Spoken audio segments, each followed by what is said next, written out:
વડોદરા શહેરના રામનાથ સ્મશાન ખાતે ચાલી રહેલી નવીનીકરણની કામગીરીને આજે કોંગ્રેસના નવનિયુક્ત મ્યુનિસિપલ કાઉન્સિલરો દ્વારા એક આકસ્મિક મુલાકાત લેવામાં આવી હતી।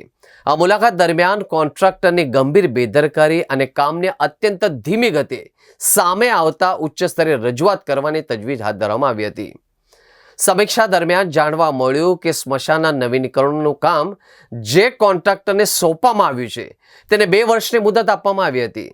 આ સમયગાળાથી 1.5 વર્ષ એટલે કે 18 મહિના પૂર્ણ થઈ ગયા હોવા છતાં હજુ પણ મોટાભાગની કામગીરી બાકી છે। કાઉન્સિલરે રોષ વ્યક્ત કરતા કહ્યું કે જો નિર્ધારિત સમયમાં કામ પૂર્ણ નહીં થાય તો તેનો સીધો ભોગ સામાન્ય જનતાએ બનવું પડે છે। આગામી દિવસોમાં વરસાદની મોસમ શરૂ થવા જઈ રહી છે। સ્મશાન પરિસરમાં ઠેર ઠેર કાટમાળ અને ગંદકી જોવા મળી રહી છે। જો વરસાદ પહેલા આ કાટમાળ ખસેડવામાં નહીં આવે અને કામગીરી ઝડપથી આટોપવામાં નહીં આવે તો અંતિમ સંસ્કાર માટે આવતા લોકોને ભારે હાલાકી ભોગવી પડશે એવી ભીતિ પણ સેવાઈ રહી છે। નમસ્કાર, આજ રોજ અમે રામનાથ સ્મશાનની વિઝિટ માટે આવ્યા છે।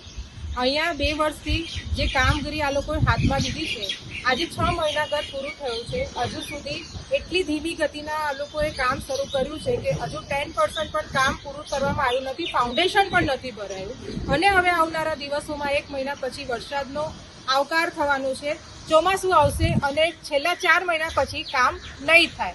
તો મારો પ્રશ્ન એ છે કે હવે આવી બેદરકારીથી આવી સ્લો તરીકે કામ કરવામાં આવે શું આ સભ્યતા છે?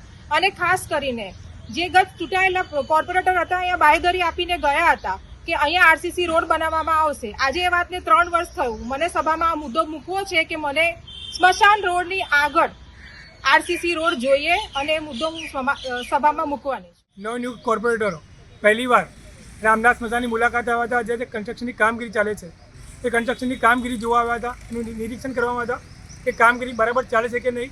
પરંતુ અમે ત્યાં ગયા ત્યારે અમે જાણ થઈ કે વિશ્વકર્મા કન્સ્ટ્રક્શનને કામગીરી અપાઈ છે, જેને 2 વર્ષની મુદત આપી હતી। 1.5 વર્ષ થઈ ગયું છે, 6 મહિનાનો સમય બાકી છે। 6 મહિના પછી તમે 3 મહિના વરસાદના કાઢો તો કામગીરીના રહ્યા 3 મહિના। અમને જોઈને એવું લાગતું નથી કે આ કામગીરી 3 મહિના અંદર પતી જાય, કારણ કે હજુ તો ફાઉન્ડેશનના ઠેકાણા નથી, બધું ફાઉન્ડેશન ચાલી રહ્યું છે। અને બીજી વાત કે તમે મારી પાછળ જે ગંદકી છે, ગંદકીના ઢગલા જોઈ શકો છો કે આ ગંદકી ચોપર ગંદકીનું સામ્રાજ્ય છે। ત્યાં સ્વચ્છતાનું કોઈ ઠેકાણ નથી, સ્વચ્છતાનું કોઈ ધ્યાન નથી રાખવામાં આવતું। એટલે આ મુદ્દા અમે સભામાં ગજવીશું। બીજી કે વોર્ડ નંબર 14માં સૌથી વધુ મરાઠી સમુદાયના લોકો રહે છે અને મરાઠી સમુદાય લોકો એવા છે કે જ્યાંની મૃત્યુ થયા પછી પૂજા અર્ચના માટે એમને અલાયદી જગ્યાની જરૂરિયાત છે, એટલે એના કારણે લોકોને બહુચરાજી સ્મશાન જવું પડતું હોય છે। પરંતુ અમે રજૂઆત કર્યું છે કે ગાજરાળી સ્મશાન, રામનાથ સ્મશાનમાં પણ એ લોકોને અલાયદી જગ્યા આપવામાં આવે, જેના કારણે એ લોકોને દૂર ના જવું પડે અને વહેલી તકે આ કામગીરી પતાવવામાં આવે।